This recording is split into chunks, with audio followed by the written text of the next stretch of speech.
প্রিয় শিক্ষার্থীবৃন্দ, reverend Paul's high school কর্তৃক আয়োজিত অনলাইন ক্লাসে নতুন বছরে সপ্তম শ্রেণীর সকল শিক্ষার্থীদের জানাই আন্তরিক প্রীতি এবং শুভেচ্ছা। আশা করি তোমরা সকলে ভালো আছো, সুস্থ আছো এবং সবাই বই পেয়েছো, নতুন বইয়ের আনন্দে তোমাদের খুবই ভালো লাগছে। আশা করি তোমরা ইতিমধ্যে বই পেয়ে পড়াশোনা শুরু করে দিয়েছো।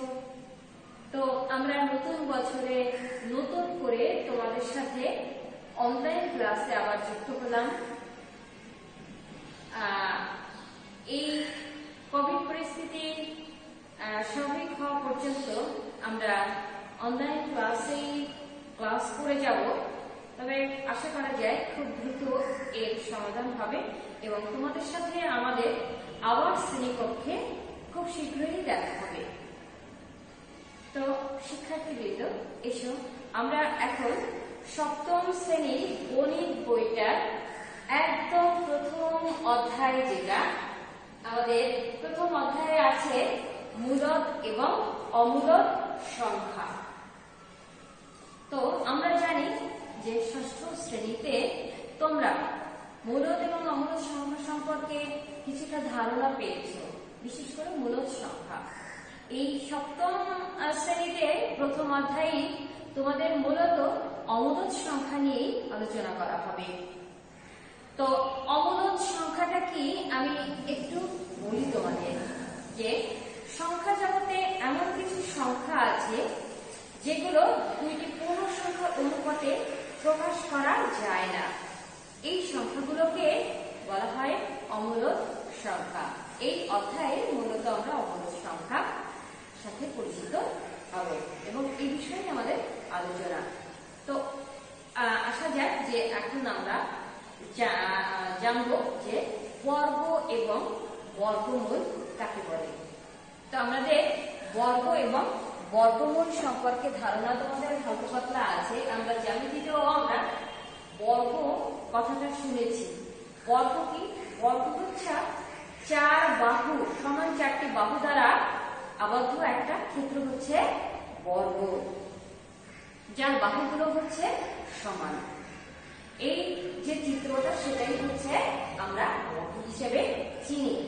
এখন বর্গের সংখ্যাকে আমরা যদি ধরি, বর্গের একটা বাহুকে আমরা যদি ক ধরি, বর্গের এক বাহুর দৈর্ঘ্য ধরি আমরা ক, তাহলে এই বর্গটার ক্ষেত্রফল কি? আমরা জানি বর্গক্ষেত্রের ক্ষেত্রফল বাহু গুণ বাহু, অর্থাৎ এখানে কি পেয়েছি? ক, অর্থাৎ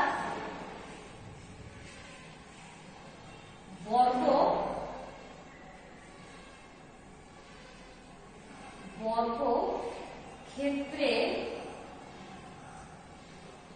ক্ষেত্রফল আমরা তাহলে কি পাবো? ক ইন্টু ক বর্গ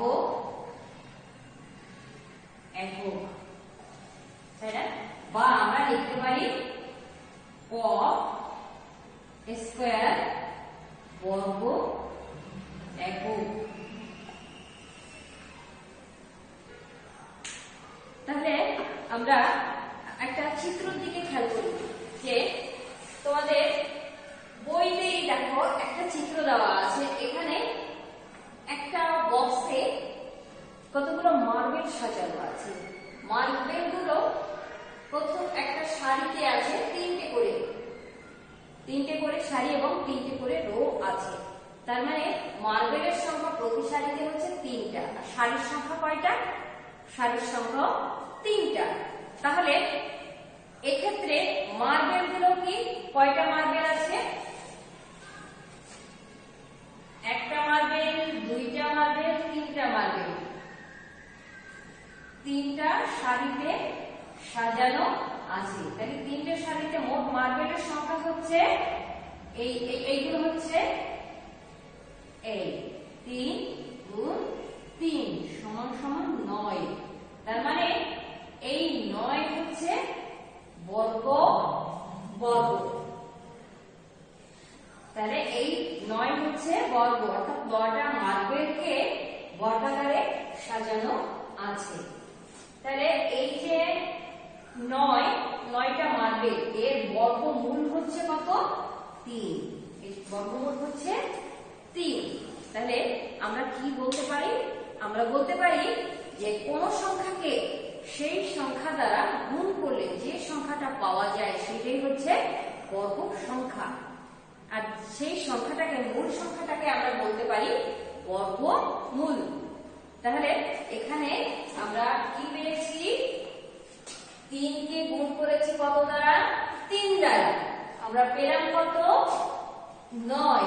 তাহলে এই 9 কে আমরা বলবো হচ্ছে বর্গ সংখ্যা, আর এই 3 কে আমরা বলবো বর্গমূল। এই 3 হচ্ছে বর্গমূল আর 9 হচ্ছে বর্গ সংখ্যা। তাহলে আমরা বর্গ এবং বর্গমূল কাকে বলে এই কথা আমরা কিভাবে বলতে পারি? যে কোন সংখ্যাকে সেই সংখ্যা দ্বারা গুণ করলে যে সংখ্যা পাওয়া যায় সেটি হচ্ছে ওই সংখ্যার বর্গমূল, বর্গ সংখ্যা। আর মূল সংখ্যাটাকে আমরা বলবো হচ্ছে বর্গমূল। এই বর্গমূলকে আমরা কি দ্বারা প্রকাশ করতে পারি? বর্গমূলের একটা চিহ্ন আছে। এই বর্গমূলের চিহ্নটা হচ্ছে, এটাকে আমরা বর্গমূলের চিহ্ন হিসেবে ধরে থাকি। তাহলে এখন আমরা জানলাম বর্গ কি এবং বর্গমূল কাকে বলে। এখন আমরা আসি পূর্ণবর্গ সংখ্যা কাকে বলে। সব সংখ্যাই কিন্তু পূর্ণবর্গ সংখ্যা নয়। আমরা আস্তে আস্তে এটা জানতে পারবো। আমরা একটা ছক দেখি।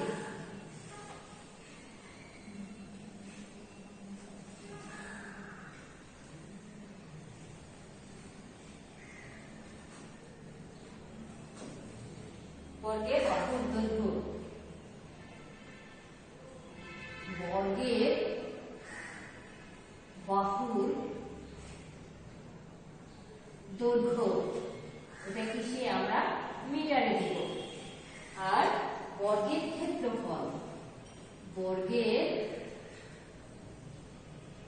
ক্ষেত্রফল আমরা হচ্ছে মিটার স্কয়ার আমরা লিখতেই পারি না, তাই না? আমরা ধরি একটা বর্গক্ষেত্র, যার বাহুর দৈর্ঘ্য 1 মিটার, এক বাহুর দৈর্ঘ্য 1 মিটার। তাহলে তার ক্ষেত্রফল হচ্ছে 1 গুণ 1 গুণ 1 সমান 1। ধরি আমরা অন্য আরেকটা বর্গের বাহুর দৈর্ঘ্য 2 মিটার। তাহলে এর সেই বর্গক্ষেত্রে বর্গের ক্ষেত্রফল কত হবে? 2 গুণ 2 অর্থাৎ 4। আমরা এইভাবে লিখি 1 গুণ 1 সমান 1, 2 গুণ 2 সমান 4। কোন বর্গের এক বাহুর দৈর্ঘ্য যদি হয় 3 মিটার, তাহলে তার ক্ষেত্রফল হবে 3 গুণ 3 সমান 9। যদি ধরি 4, মানে একটা বর্গের বাহুর দৈর্ঘ্য যদি 4 হয়, তাহলে তার ক্ষেত্রফল কত হবে? 4 গুণ 4 16। 5 হলে কি হবে? 5 গুণ 5 সমান 25। 6 হলে কি হবে? 6 গুণ 6 36। 7 হলে কি হবে? 7 গুণ 7 সমান 49। তাহলে এবার আমরা একটু খেয়াল করি। এক্ষেত্রে এখানে 1, 4, 9, 16, 25, 36, 49। এই সংখ্যাগুলো এর বৈশিষ্ট্য কি? এগুলো অন্য আরেকটা সংখ্যা কি হচ্ছে? অন্য একটা পূর্ণ সংখ্যার বর্গ হিসেবে প্রকাশ। এগুলো হচ্ছে অন্য আরেকটা পূর্ণ সংখ্যা। এখানে এক সংখ্যাটা কি? 1 হচ্ছে 1 এই এক সংখ্যার বর্গমূল। তাহলে এগুলো কি অন্য পূর্ণ সংখ্যার বর্গ হিসেবে প্রকাশ করা যায়, এগুলো অন্য কোন সংখ্যার একটা পূর্ণ সংখ্যা বর্গ হিসেবে প্রকাশ করা যায়। তাহলে আমরা কি বলতে পারি যে কোন সংখ্যা অন্য পূর্ণ সংখ্যার বর্গ হিসেবে প্রকাশ করা যায়, যেমন এই যেগুলোকে অন্য আর একটা পূর্ণ সংখ্যা হিসেবে প্রকাশ করা যায় সেটাই হচ্ছে পূর্ণবর্গ সংখ্যা। তাহলে তোমরা আশা করি যে কোনটা পূর্ণবর্গ সংখ্যা সেটা তোমরা নির্ণয় করতে পারবে।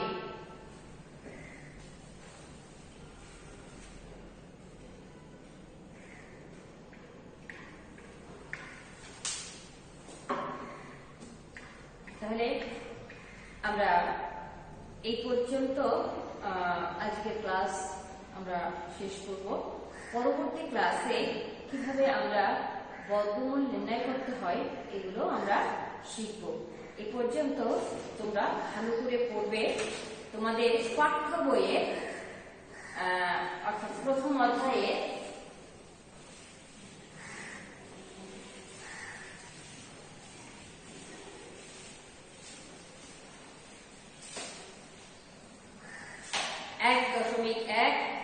এবং 1.2 এইগুলো একটু ভালো করে তোমরা পড়বে। হ্যাঁ, তাহলে বাড়ির কাজ হচ্ছে বাড়ির কাজ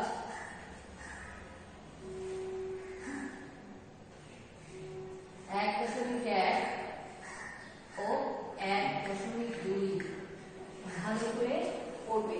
আর আমার ক্লাসটা দেখে এই যে কথাগুলো আমি বললাম এই বিষয়গুলোর উপরেই 1.1 এবং 1.2 দেওয়া আছে। তোমরা ভালো করে পড়লে আর ক্লাসটা দেখলে আশা করি তোমাদের এই বিষয়ের সমাধান হয়ে যাবে। আমি পরবর্তী ক্লাসে তোমাদের এই বিষয়ের উপরে দিয়েই আমি অন্য আর একটা বিষয় নতুন একটা অধ্যায়ের অংশে আমরা প্রবেশ করব। এই পর্যন্ত তোমরা সকলে সুস্থ থাকো, ভালো থাকো। সকলকে আবার পরের ক্লাসের অগ্রিম শুভেচ্ছা জানিয়ে আজকের মতো এখানে শেষ করছি। ধন্যবাদ সকলকে।